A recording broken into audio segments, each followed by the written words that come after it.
That's awesome. We're starting right at 1 o'clock, and we're going to go till about 2:30.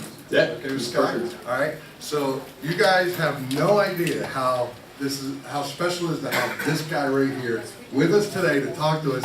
You're allowed to ask any question you want to him. All right. This is Skye Michiels.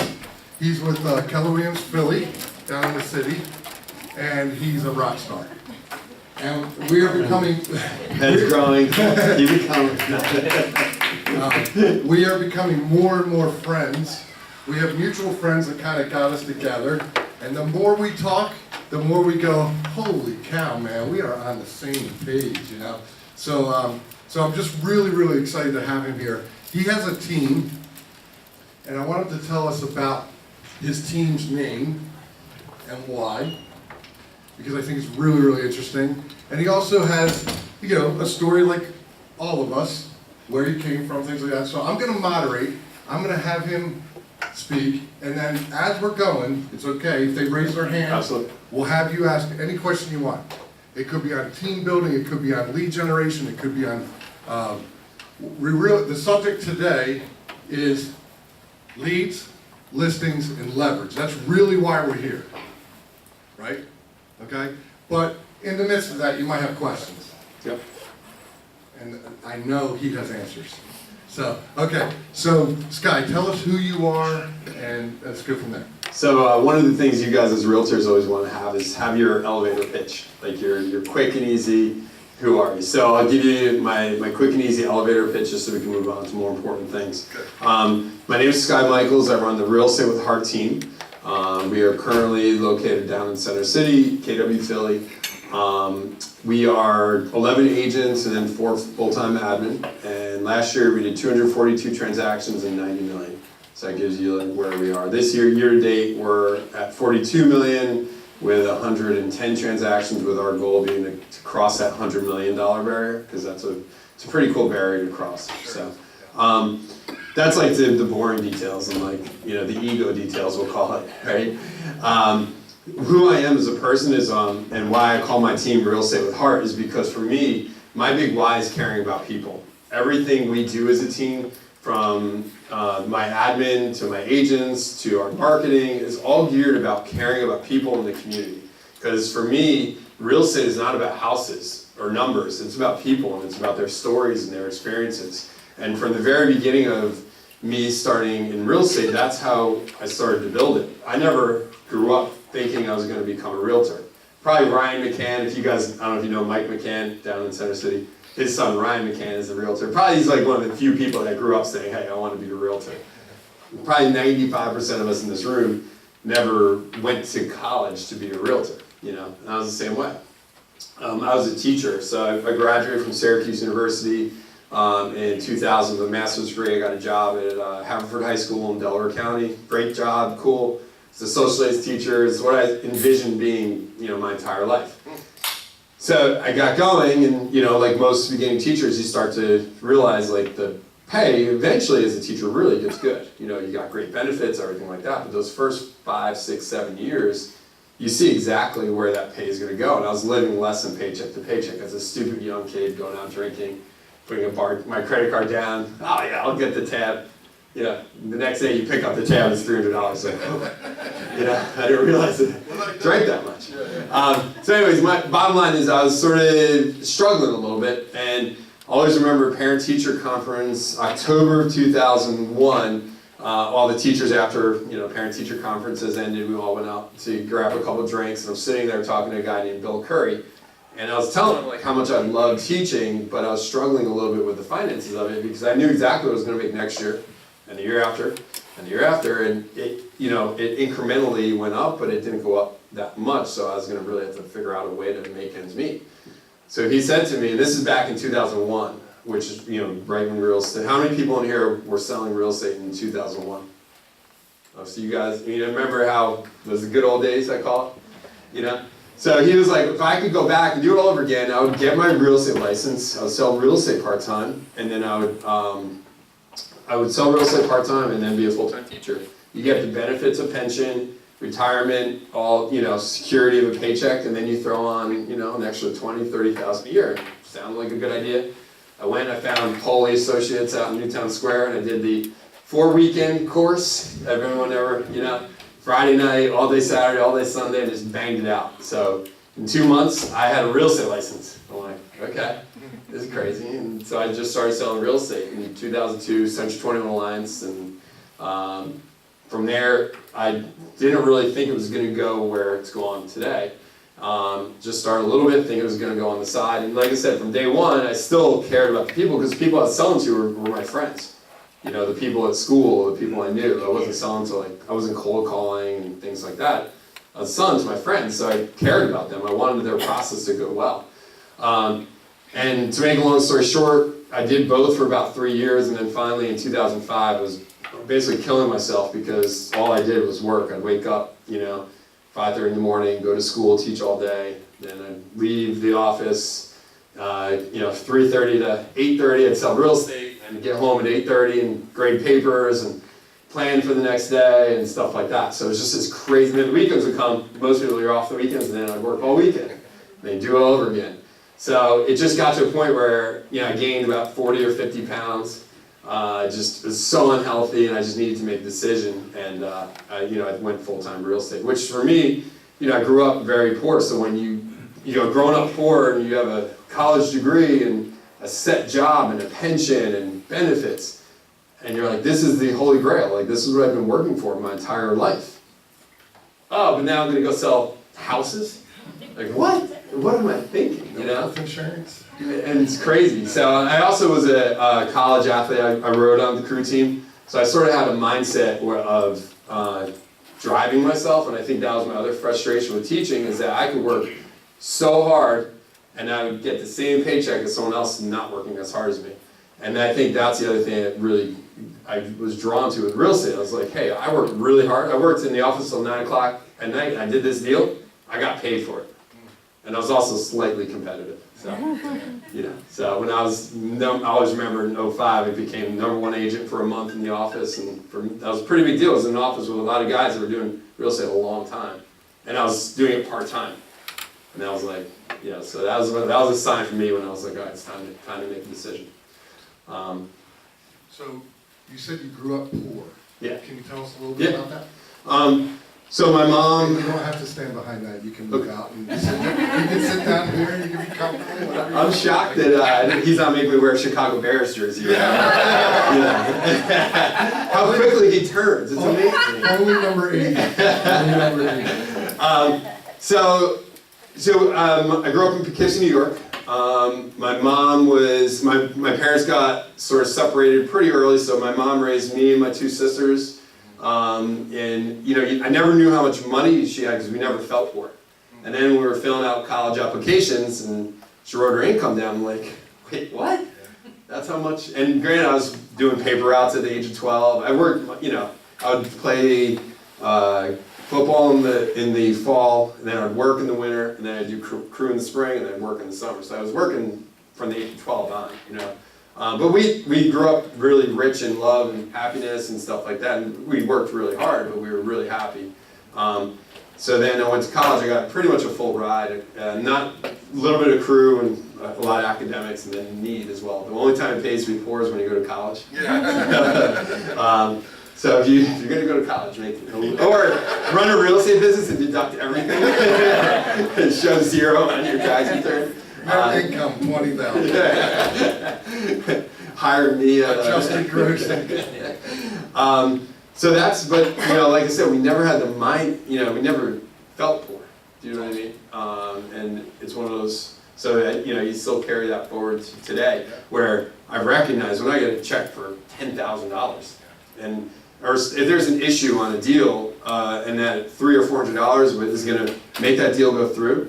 And it's a difference between someone being happy and satisfied and, really going through a good experience, or me making $300 that I'm going to, not care about. I'm going to spend $300 and make the relationship work. Do you know what I mean?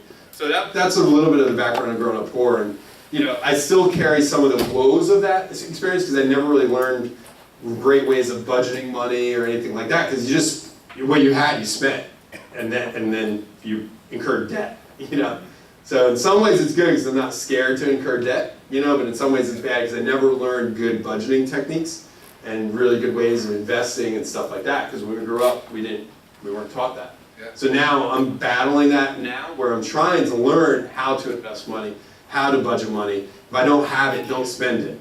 Do you know what I mean? So that's sort of the, you know, what I'm in the process of, where I'm battling some of the stuff growing up. And Gary Keller talks about good debt and bad debt, Yep. being careful with that too, right? Absolutely. Yeah. Yep. It's because you're in a position now where you can take on good debt. Yeah, correct. That makes you money. You got it. All right, we can talk about that later or at another time, but, so one of the things I wanted to say is, does this guy not have like a rock star name? I mean, Skye Michiels sounds like, you know, I don't know, a famous person, right? Yeah. My name's John. I should have played basketball. Yeah, exactly. Something. So, you're a rock star, famous in our minds. So, Well, the funny thing with the name too, it's really more of a feminine name. It's a hippie name. The background is hippie, by the way. That's what I went to. It's a hippie name. I grew up upstate New York, so you can imagine, you know, my parents and stuff like that. And then, but it's funny because then I just email people. Often they'll maybe, oh, I thought you were a woman. Yeah. So, the hair probably. Definitely not. So, Skye, your parents named you Skye because they were hippies, Yep. right? Okay, and your sister, right? Two sisters. Two So sisters. my younger sister now currently works with Yes. me. My older sister still lives in upstate New York and is a speech And therapist. And their names? So my older sister is Alethea, which is truth in Greek, and her middle name is Dawn because she was born as a sunrise. Yeah, there you go. And then with me, they said, oh, we'll give him the hippie name first name, so they gave me Skye. And then the doctor that delivered me was from the Isle, or his heritage was Scottish, so the Clan MacLeod. It's from the Isle of Skye, and it's spelled S-K-Y-E. Right. But then they gave me Benjamin as a middle name. No offense to any Benjamins, but I hate that. And then my younger sister, they went back to like the normal first name, which is Eliza, and she was born in October, so her middle name is Autumn. So, Okay, yeah. So that's pretty cool. Yeah, I like that. yeah. So this guy, did you catch the name of his team? You heard it? Yeah. Real Estate with Heart, right? That's the name of his team. And you think, wow, that's kind of unique, right? Yeah. I mean, that's, you know, a lot of times it's the person's name, group, or team, or whatever, right? And so it's not all about you. Correct. Well, so when I formed the team in 2013, so I was at Cola Banker from 2005. When I went full time, I lived in the city, but Century 21 didn't have any offices in the city, or our franchise did. There were other offices, not where I wanted to work. So Cola Banker, I got recruited by Cola Banker and was there for 9 years. And when I first started the team, I started the team because of the fact for a long time it was just me and two admin. You know what I mean? But then I realized I was losing money, so I started the team. And the reason I came to Keller is because when I started the team, my first team member that came was a good friend of mine. She's like, oh, there's this really good agent in the other office that you should bring on too. She's struggling, she doesn't like that office. So I was like, you know, once again, I try to keep my ego in check, but I was the #1 agent, you know, 2 years in a row. Like I was the Coldwell guy. I was like, I waved the flag, you know, anything they needed, teach classes, whatever. So I was like, oh, great, I'll bring her on. She was a new agent, like she was gonna get out of the business or leave, whatever. So I was like, no big deal. And they're like, no, you can't do that. It would look bad for the company. And I'm like, it was like the slap in the face. Oh my God, this is about the company, not about me. And for all these years, I was like, I poured my heart and soul into that company. Had some really tragic issues. Tim Stokes was a good friend of mine, if everyone knows. In 2009, he passed away, and tragically. And so we grew up together, so to speak. I grew up there, and it was a really, really hard realization. That I was like, oh my God, for them, it's about the company. It's not about the agent. And that was a real hard truth. So from that point forward, I was getting recruited for about 3 years from Keller, and you know, you probably know, John, like I flirted, and I was like, oh, maybe, get me a proposal, no. Then Cola would cut me a check, and then, yeah. And then finally, that was the realization, I was like, I need to go. So when I started the team, it was Skye, Michiels, and Associates. Real Estate with Heart was our tagline. Then I switched to Keller in November of 13, and we started growing. And I recognized, I was like, all my agents started out as brand new, so they were fine being under Skye Michiels because they didn't have their own name. And I recognized that I have two issues that I'm going to come up against. Number one, my agents are going to become their own people, right? Their egos are going to grow. And I need to be able to have something where they can express their name within the team.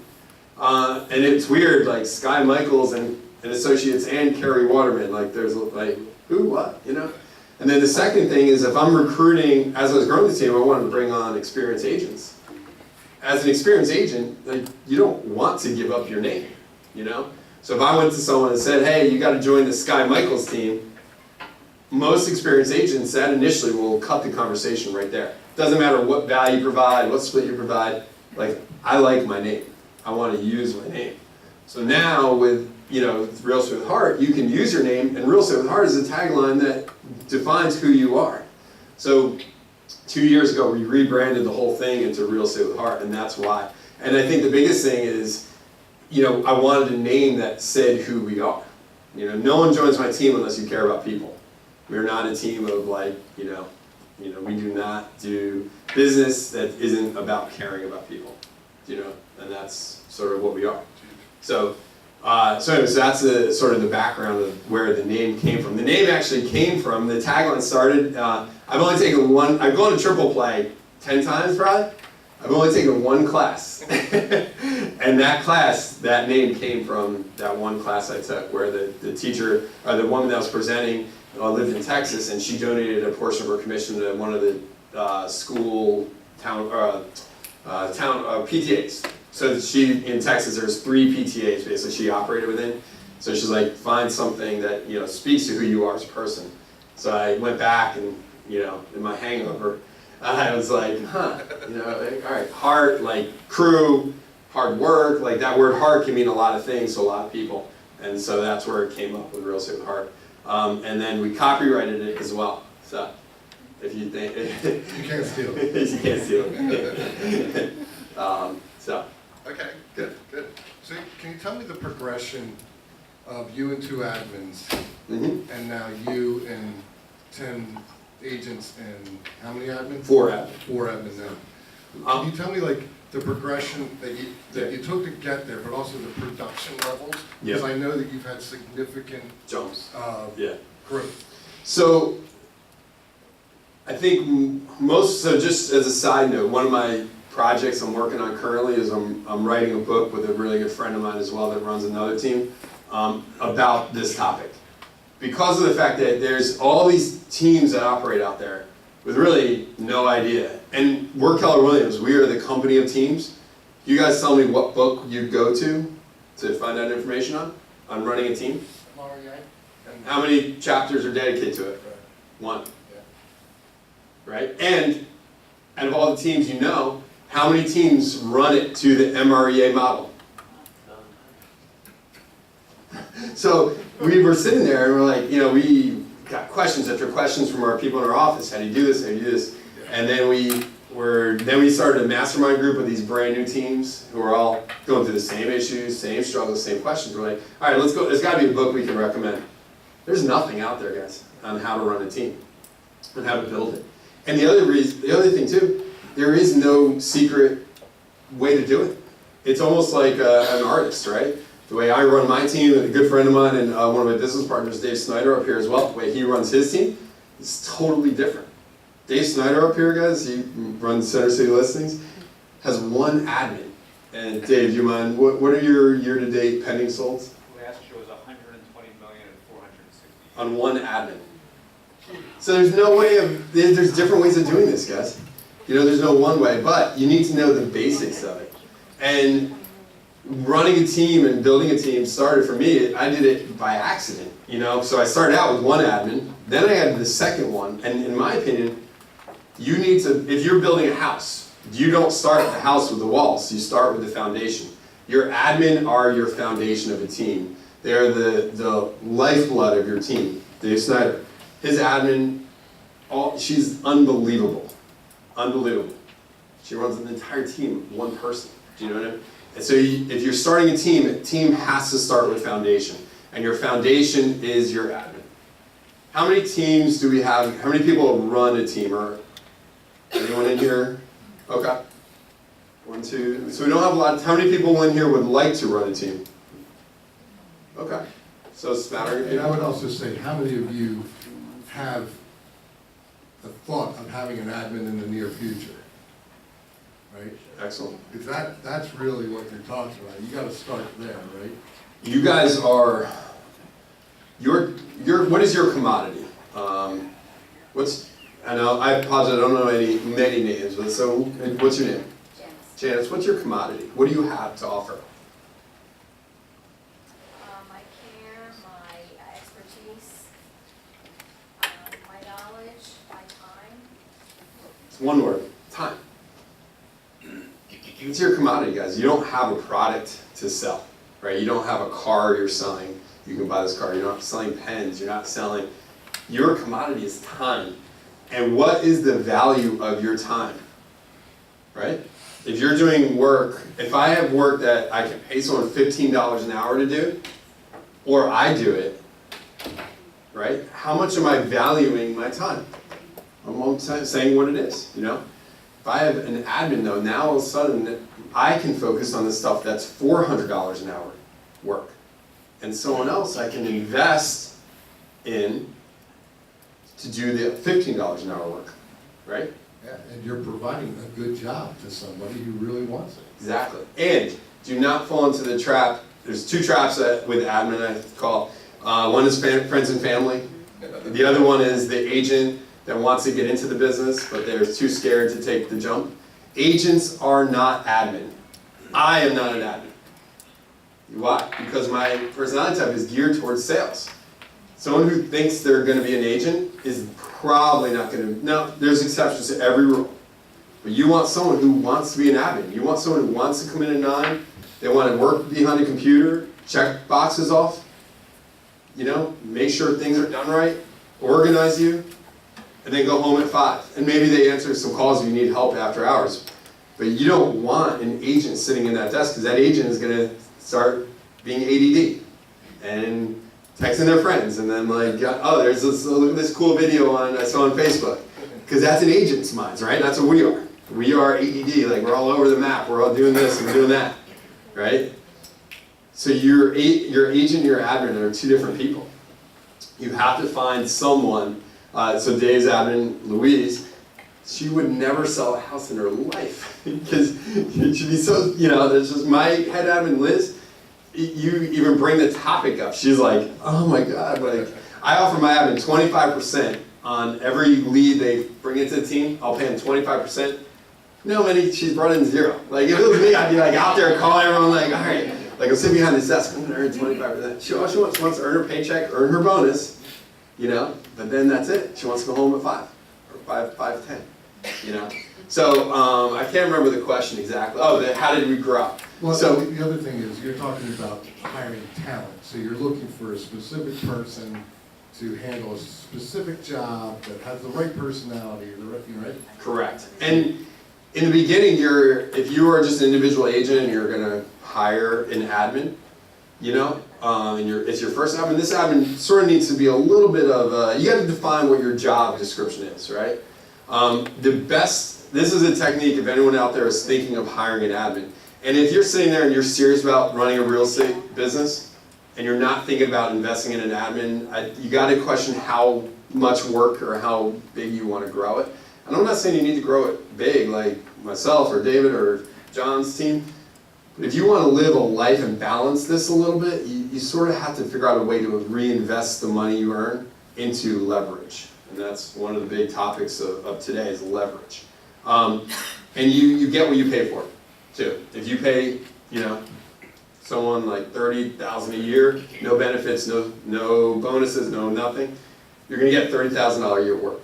You know, my admin are earning probably on average once after bonuses with benefits, probably around $50,000 a year.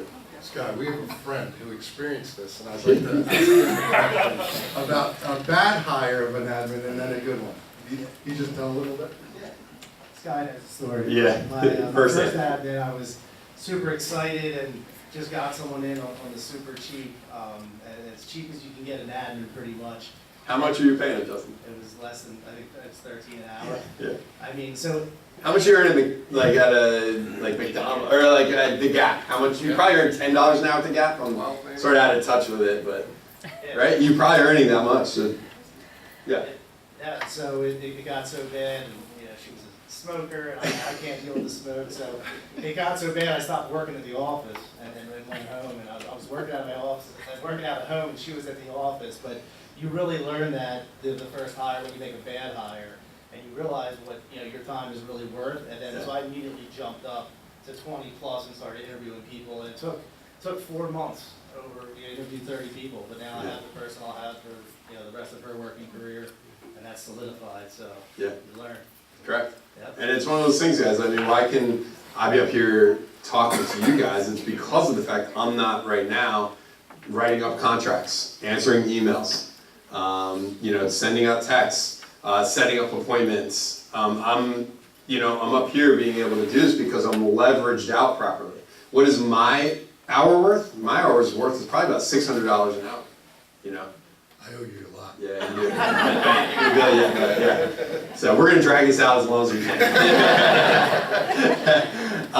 But you have to think about how to provide leverage and how to provide a foundation to your business. Let's be honest, this business now has progressed from 2002. The people in 2002, I could sell real estate from a classroom because of the fact that if I didn't call someone back until 3 o'clock, it was okay.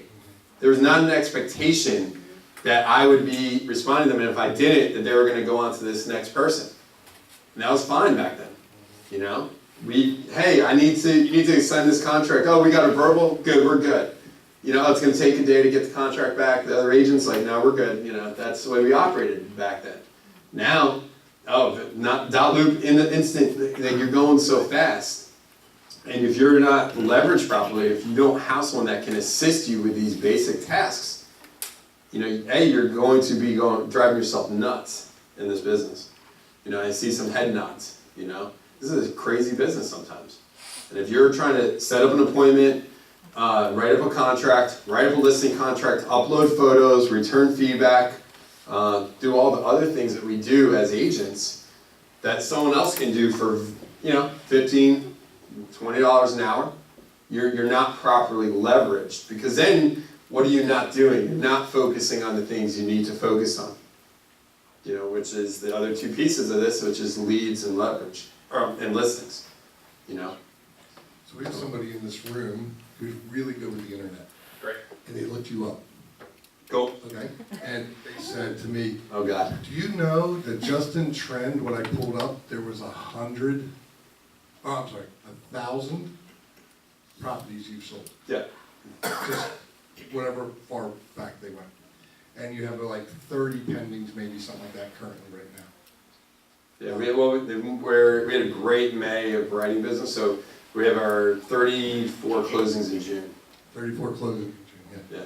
Yeah. Pretty cool. Okay, so how do we get there from you at Coldwell Banker with 2 admins, correct? Mm-hmm. And that's 2013? 2012 was, yep, and then 13 I started the team still at Coldwell, and then jumped to Keller and at the end. So really, my Keller Williams experience, I really say, is like January of 14 is when I was like in Keller Williams. My production in 2013, I'd say it was probably around like 25 million. Okay. So when I left Coldwell, you know, I gave them one final shot, and they put a very large 6-figure sum on the table to stay. Wow. And once again, the poor kid in me is like, how do I turn this down? Like, I could get in a car accident tomorrow, you know, and I'm gonna walk away from this large check. And it had to be this gut check moment. And I made a pledge to myself right there that I was gonna double that, you know, in year 1. Wow. So 2014, we went from 25 to right under 50. Let's call it 50 for easy math. And then 15, so 14, get my numbers screwed up. Anyways, let me work backwards. That has happened. 17, we did 90 million. 16, we did 74 million. 15, we did 50. And then the year before was probably around 30. So it's sort of taking these incremental jumps. And then this year, once you start hitting these numbers, you know, it's that 100 million mark is a really tough mark to get above. So I would love to double 90, but you know, I don't have the capacity, I don't have the time yet to do that, you know? So that's where I'm at. And the other thing I'm gonna share with you guys, I'll share some really personal stuff, because at the end of the day, why John does this is not for us to sit up here and not be real. So this past year as well, not only we did 90 million, which was really cool, But I also am going through an amicable, I'm going through a divorce right now. And what's really cool about that is I went from... Then they picked that. I was wondering who's gonna pick this up. I don't recommend it for anyone, but anyways, it's amicable. You know, my ex and I would live like 3 minutes from apart, we keys to each other's houses. But I went from she was a stay-at-home mom, and so I went from absolute freedom to do anything at any time to now, you know, we're true 50-50 custody, so we're on a 2-2-3 schedule. So 2 to 3 days a week, I'm out of the office at 3. I'm out of the office at 2:30 to pick up my kids, and then every other weekend, you know, I got them all weekend. I'm not working, so I just cut my time in half. Not only that, I added a little bit of a extra expense onto my monthly budget, shall we say? So now I got to earn. So in essence, I got to multiply my efforts by 4 times. You know. So this is where it came back for me, where these lessons of these 3 words up here, leads, leverage, and listings, really came home. And I looked at it and I said, what can I do? I can't do buyers anymore, right? I mean, a buyer in this market, if you're not in that house within 24 hours, 40 hours, good luck. Do you know what I mean? Unless they have this crazy stuff that we do on our listings, where we don't let anyone in, and then we'll let them in, and then we're not reviewing offers for a little while, and then we drum up the interest. So I gave up buy sides. Now, my team didn't give up the buy sides. What happens is a buyer lead comes in, and a referral comes in. I want to work with Skye Michiels. Boom, gets passed right into the team. And we have a system around this. Because I'm a referral-based business. So when my friends refer Skye Michiels, and someone comes in, or a past client comes in, even worse, or even harder to give up, I put that into the team. Why? Because of leverage. I have people underneath me that are better than me right now at being a buyer's agent. That's the reality of it. Do you know what I mean? And I'm a buyer's addict. I love buy sides. Most people are like, I love listings. I love listings too. I mean, nowadays especially, it's really good. But I love it. There's nothing I like more than helping a buyer out, walking through the house and like, you know, because your buy sides, you're with them at every step of the process. You guys are getting a sense. I like people. I care about people. On the listing side, there's, you know, you meet them at the listing appointment. You send them the CMA, everything else at that point, you see them maybe at closing. Now I try to get D packages for all my closings, you know, because once again, time. If I can sit in a closing and do work rather than sit there and for an hour and a half make small talk, you know, even though I like the clients, you know, but still then you're chit-chatting and stuff. If I can sit there and get more work done, I'm going to do that, you know. And the sellers like it too. It's better customer service. They don't need to drive and spend 3 hours and take a day off of work and stuff like that. So anyways. And if there's a problem, it's way easier to deal with a problem when the seller's not in the room as well. Anyway, so I had to give up buy sides, adding leverage. Lead generation, I had to increase my lead generation. So I was so bad at lead generation. I was good at lead generation, but it was just passive. I just had my stuff, I built it, I just let it come to me. I didn't do any real hard reaching out to people I knew. Lead generation, by the way, for many years, at Coldwell, I think it was 2007 or 8, they brought a Mike Ferry in. And no offense to anyone that is a Mike Ferry person, it's a great system. But for me, when I sat in that Mike Ferry training, it just like my skin was crawling. Calling 100 people I didn't know. Hey, do you know someone that wants to buy or sell a house in the next 7 days? No, boom. You know, I just couldn't do that, you know? So when I say the word lead generation, I'm not talking about hardcore cold call selling. I'm talking about reaching out to people I know and creating meaningful connections with people I know. So when we lead generate, almost always we lead generate off of events. Justin Gall is one of my really good friends. Justin, what are 2 events have you done this past recently? We did the March Madness, we did a baseball game on Sunday. We do a movie night 3rd quarter, and then 4th quarter we do at the Rosebank Winery in Newtown. Yeah. Once a quarter that we can promote all the time. So as soon as one gets done, we're already promoting the next event. The whole team is here. And the difference, guys, between the phone call, hey, do you know someone looking to buy or sell a house, or would you like to come to this wine tasting event? If you can't call someone you know and invite them to a wine tasting or a baseball game or an educational event or whatever it might be, you know, at that point, you really got to check yourself, you know. Now, I can't call someone and say, do you know someone looking to buy or sell a house? Like, I will never do that. I just can't. It doesn't fit me, you know. but I have no problem inviting people to an educational happy hour. I'm a teacher, so we do a home buyer happy hour. So lead generating around that is so simple. It's such a great phone call.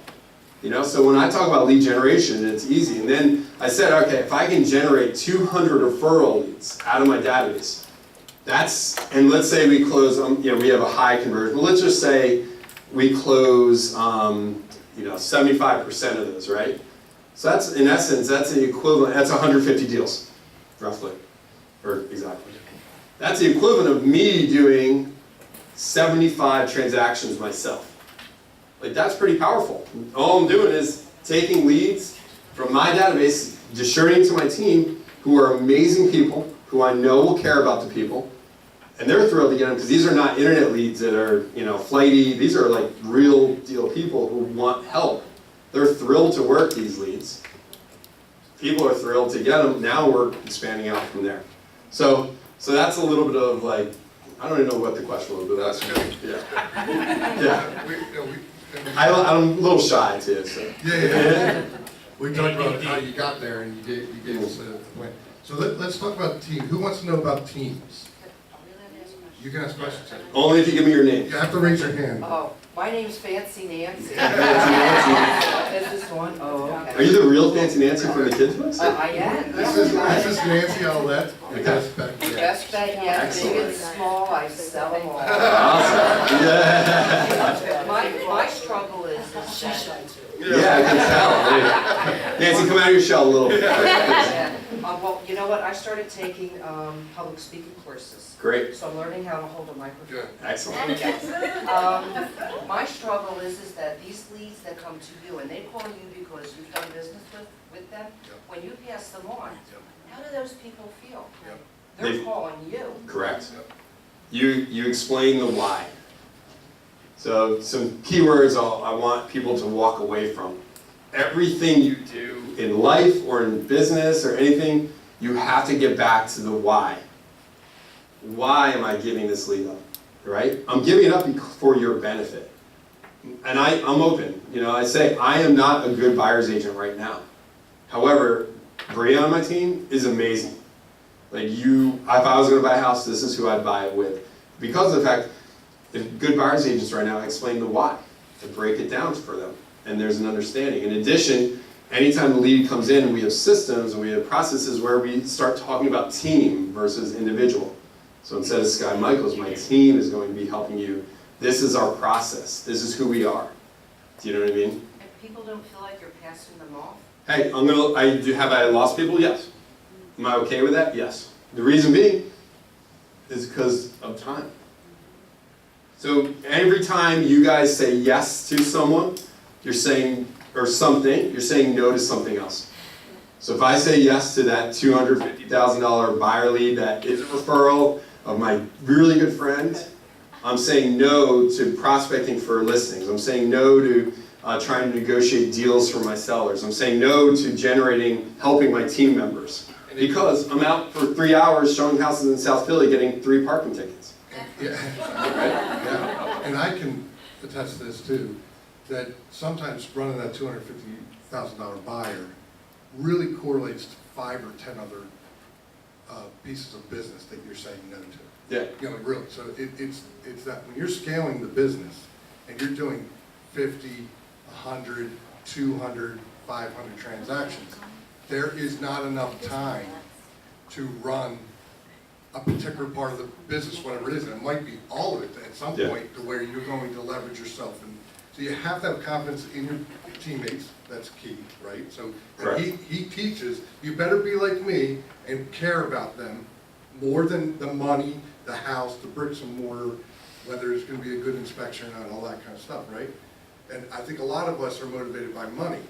That's not a bad thing, but if that is your motivation, you're going to crash and burn in this business. And that's what we believe. That the heart is where it really comes down to. Yeah. The person matters more. Exactly, and it is a little bit of a skill to learn how to do that pass. But if you're passing it to someone who's as good or better than you, which is I know it's probably very few people, right? And honestly, you have to learn this skill of passing people. And you do it by explaining the why. And if they don't get the why, make sure you check yourself and say, okay, am I getting to the heart of why I'm doing this, and am I explaining it properly? And if you feel like you are, then you ask some other people around you, hey, this is how I did it, how does this sound? Then that's bad. Then at some point you're gonna lose people. And that's okay. Because if I'm generating 200 referral leads and I lose, if I'm generating, in my old days, I converted probably 99% of everything that came in. Now I'm probably at 90% that comes in. You know why? Because there are going to be people that want to work with Skye Michiels. And if they don't want to work with me or work with a team member, I'm fine. You know why? Because I value my team member too. If they don't value me or my team member, I don't want them in my world, because that means they're going to run them ragged too. Do you know what I mean? I care about my team above them. I need to change my mindset. Yeah, so Oh, we all do. there's someone in the back sitting here that I said something to the other day that I think applies to this, that the pain of not scaling your business or running buyers when you know you shouldn't be, or whatever it is that you're building towards, the pain of not doing that is not great enough for you to make a change. Yeah. At the end of the day, that's really what it comes down to. And when you go, if I don't do this, I'm shooting myself in the head, then you might make the decision, right? I mean, it's that bad. It has to be a burning desire in you to grow to the level you're talking. So the problem is that we talk here, but some of that stuff doesn't stick in the actual plan, right? It's so easy to say, oh, I'm gonna sell 50 houses, I'm gonna sell 100 houses, right? But then your behavior to get there doesn't match up. And then you feel guilt and shame and, and coming from another point too on what you're asking about. Do they feel badly if they're not working with Nancy because you passed them on to Sherry, right, on a team? It's the other part for some of you in this room, and you can raise your hand if you want. How many of you can't give up control, right? Hard to let it go. I can't give a good lead to someone else. They might screw it up or whatever. And I know he's saying he has confidence in his teammates, and I totally believe you on that. One of my teammates is here, Dave, and when I pass off to Dave, I say he's better than me. This is exactly what you're saying. He's passionate about what you're going to do. He does it just like me. At closing, a lot of times, our clients say to me, John, he talks just like you. It's weird. We felt like we were with you when he was talking, and that's part of, getting to know, he knows what I want and how I want it and all that, and he measures up to what I want to, right? And your teammates are the same way. Same thing. And then when you get to the point where you go, wait a minute, I can't be spending this time. It's too painful to do it. I gotta find a talented person to put in that position that I have confidence in. The other thing too, Nancy, to think about, or from my perspective, I'm going to lose them as clients anyways if they work with me. Yeah, because I'm horrible. Yeah. If they call me, if a listing comes up and they call me and I'm like, oh, right now, I need to see a house at 5. here's my phone, guys. This one's off, like mine. That's nowhere on me. I'm not answering calls. If I'm with a client, if I'm with a team member, I don't answer my phone. I'm going to lose my clients pretty soon anyhow, because I would love to retire. Great. So in order for me to do that, I need to think about. Yes, you do. Pass off. Yep. There's income there. that Your leaving. database is probably real powerful. How long have you been selling real estate? 33 years. There's some people Powerful that were database. born when she started. This is awesome. And me too, so. Guys, so Nancy's, the other thing you guys want to think about, and this is a really, so this is something I'm really passionate about. Our industry is going to change drastically in the next probably 5 years, definitely 10. There's billions of dollars after our business. Billions. It is going to change. It's not an if, it will change. What is going to what protects us from the houser? Anyone want to guess? Or the houser up here? Is it? Come a little bit. Redfin. Anyone go up against a listing appointment against a Redfin or a houser? All right. What did you get it or lose it? I'm sorry, I'm on the buying end. Okay. Sorry. All right. Any listing appointments where you were going up against a Redfin or a houser agent? Lee Rubin. Lee. Did you get it or lose it? Why? Service. Was it a referral or? Yes, but no, we won't. That's okay. Doesn't matter. You had trust. Right. Guys, your database will extend your career and increase your income, and it'll buy you time in this industry. Full commission. People want someone they like and trust with their biggest investment. Not everyone, and same concept. You know what? If someone is going to go with someone who could sell clothes at the Gap for, $500 on the list side, good luck. And then when the deal goes south and they need support, and then they call me back, I'm so sorry, I can't give you advice without a listing contract, I can't. My advice is valuable. The Housers and the Zillows and all this stuff, when they start coming into this marketplace, which they're starting to, and they're going to continue to,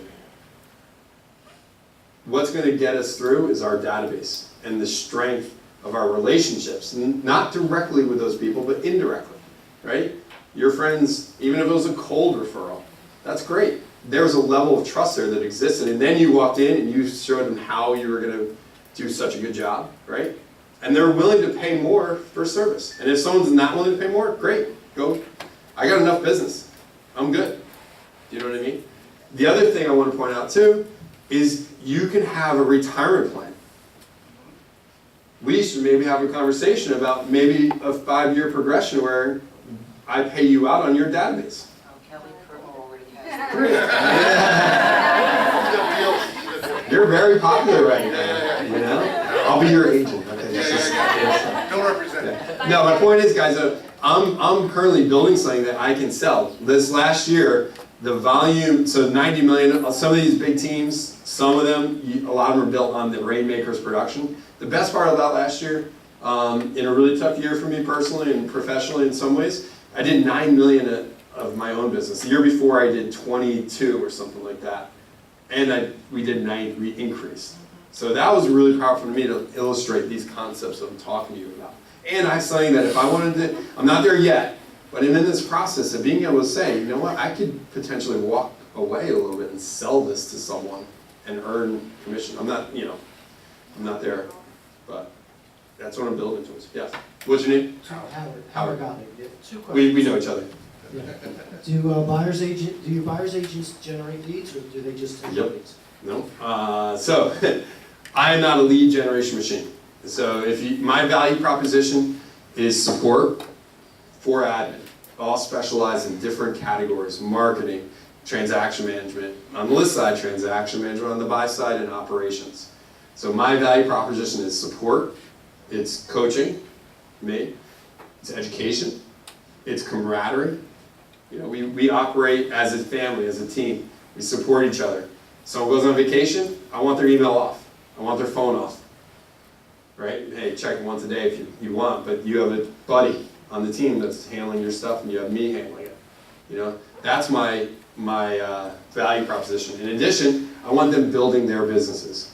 The reason why, number one, it takes pressure off of me to provide leads. Number two, it provides them happiness because now they have more income. And then number three, it's one of those things, you have experienced agents that want more opportunity. More opportunity pushes you. I always want to be pushed.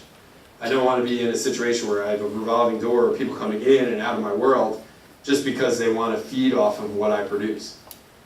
So now we're building this thing that's self-sustaining. The risks are that you create people who have their own business that can go off on their own. So you have to make sure your value proposition is there to keep those people. If your value proposition is leads, I guarantee you'll have a revolving door of agents, which is fine. There's nothing wrong with that model. Do you know what I mean? But for me, I want my model to be based on long-term, So yes, so and I pay them differently. Their leads, my leads. Yeah. The other question is, Right. I was going to say, I wanted to add something Yeah. that I tell my teammates. Yep. If I get hit by a bus today, Yep. I don't want their career to be Yeah. done Yeah. or them scared. They Yep. know how to generate leads, they know how to service the leads, they know how to, do the business. do they take listings, buyer's agents? Absolutely. And once again, I'm long-term. So I'm building, to my point, I'm not to the model, Not that, I'm saying, if anyone is, there's nothing wrong with that. But my philosophy was that when I created my team, I wanted my agents to be with me for a very long time. If I had a new agent start with me and they're just doing buy sides, they're thrilled with that. Until they get to a point where their friend wants to sell their house. And they're like, well, I want to do that. And then you have to make the decision, do I flex my standards to allow them to do that, or do I say no and piss them off, or do I not allow them to grow, right? This is what we live by, leads, listings, leverage on my team. I want my agents generating listings and working them because we are a referral relationship-based team. If they generate a referral lead for a listing, and then as agents, they pass that off, now we're, it's sort of like you're losing that service, that quality, that connection, that strength, right? So I want them producing listings because of the fact that that generates leads for them, generates presence for the team, it generates all kinds of good stuff. So I'm a huge proponent of them generating listing side business. Now every listing goes under my name, any lead that comes in goes right to them though. And they're still a buyer's agent, that's their job description. Yeah. They're still running buyers for the most part, but as they're growing, this is how I'm keeping agents. I've let in, let's say 2014, I've lost one agent year to date. That's pretty good stats for teams. It's unbelievable. Yeah, and how am I doing that? Because as their circle grows, my circle grows. So there's a really good, someone drew it out, I can't remember what training, or I did one of the Keller Williams training, and then, your world, they drew a circle and then they drew the people inside the circle, right? Jim Frechette did it. And then the people inside your circle, their circles grow because they're doing more business or grown.